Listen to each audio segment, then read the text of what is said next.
Nous passons au prix Alvarenga de Pioï et le lauréat est présenté par Madame la professeure Véronique Delmarmol. Le jury du prix Alvarenga des Pioï 2018 a été constitué par les professeurs Willems, Carlier et Delmarmol. Je voulais juste parler et introduire le prix en lui-même. Je m'excuse. Comment est-ce que je... Donc, le docteur d'Acosta d'Alvarenga est un membre honoraire de la compagnie qui est décédé à Lisbonne en 1883 et qui a institué des légataires de plusieurs corps savants, au nombre desquels est comprise l'Académie royale de médecine de Belgique.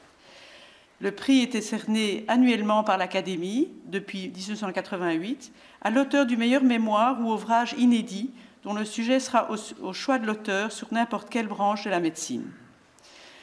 Après analyse des dossiers et concertation du jury, le prix a été attribué à M. Bronner Gonçalves pour le travail intitulé The Human Infection Reservoir of Falciparum Malaria, qui a été présenté à l'Université de Londres en 2017. Dans l'ensemble, ce travail a apporté des informations sur le réservoir infectieux du paludisme et comment quantifier la contribution des adultes et des enfants à sa transmission. En étudiant la transmission de la malaria, ces études touchent des concepts qui permettront des interventions plus efficaces pour en interrompre la transmission. Pour la sélection du prix, 2 travaux avaient été particulièrement remarqués par leur qualité scientifique, mais en attribuant ce prix à M. Bronner Gonçalves, le jury a voulu retenir le travail qui combinait les hautes qualités scientifiques nécessaires avec une grande implication en santé publique. Merci. Bonjour, donc je voudrais d'abord remercier l'Académie pour le prix, pour l'opportunité d'être ici. Donc je vais présenter les résultats de mes recherches sur les réservoirs infectieux du paludisme à Plasmodium falciparum. Donc les recherches ont été développées à London School et aussi au Burkina Faso avec le professeur Chris Drakely, Tan Balsama et Alfred Tiono. Et pour comprendre pourquoi c'est important d'étudier la transmission du paludisme, il faut savoir qu'il s'agit d'un sujet, d'un processus très efficace. Donc ces graphes, nous pouvons voir pour des différentes infections les nombres moyens des cas secondaires, c'est-à-dire un sujet infecté pour être à l'origine d'autres cas. Et pour ces infections-là, en général, il y a moins de 10 cas secondaires. Pour le paludisme, par contre, on estime qu'une personne infectée peut être à l'origine d'environ 5 cas secondaires. Et cela est dû au fait que le paludisme, c'est une maladie à transmission vectorielle. Donc, une personne infectée peut infecter plusieurs moustiques et chaque moustique infecté peut infecter plusieurs personnes. Et pour ma thèse de doctorat, j'ai choisi d'étudier la première partie de ce processus, donc la transmission du parasite de l'homme vers le moustique. Et pour étudier ça, donc nous avons utilisé une méthode d'infection expérimentale des moustiques, où les moustiques injectent du sang.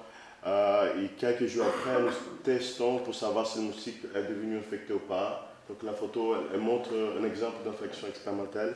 Et pour ces études, nous avons utilisé des échantillons sanguins de personnes vivant dans des zones endémiques au Burkina Faso, mais aussi au Kenya. Et une question que nous étions d'abord intéressés, c'était de comprendre la relation entre la quantité de parasites dans les sangs, la densité parasitaire, et la probabilité d'infecter des moustiques. Donc ici, dans ce graphe, on peut voir la proportion de moustiques infectés. Dans chaque infection expérimentale, nous avons utilisé 60 moustiques pour chaque infection expérimentale. On voit la quantité de parasites dans le sang et on peut voir que le plus de parasites qu'on a dans le sang, plus probable d'infecter des moustiques.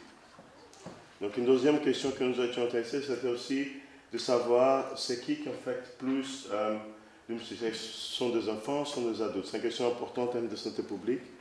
Dans ces graphes, nous pouvons voir la prévalence de l'infectivité, c'est-à-dire la proportion de la population qui est capable d'infecter au moins un moustique quand on fait ces infections expérimentales.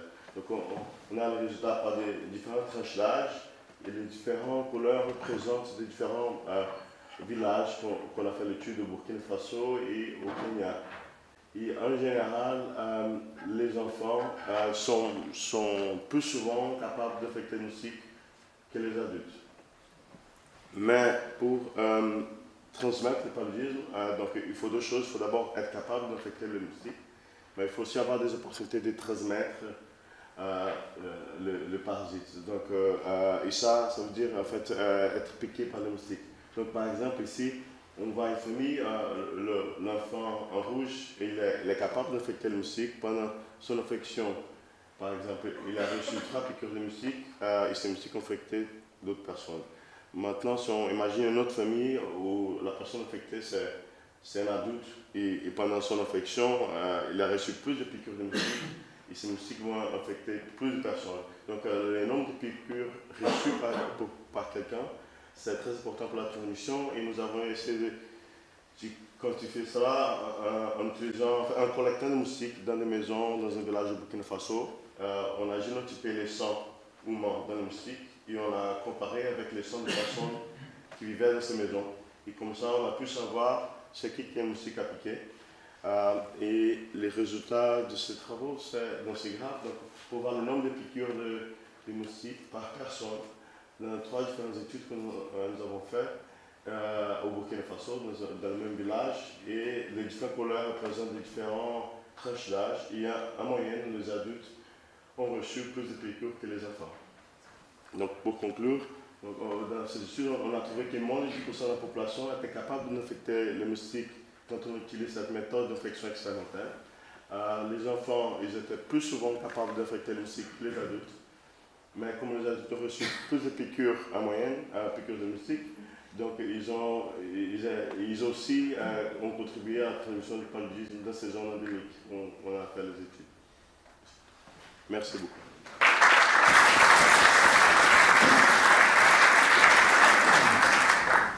Merci. Je propose que dans les années futures, on pose la question suivante, on fasse poser la question suivante par une des sections.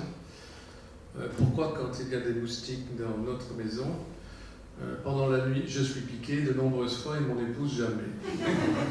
Ceci dit, merci beaucoup pour votre travail qui est très important pour comprendre le développement de cette maladie qui est cruciale au niveau mondial et que souvent nous ignorons.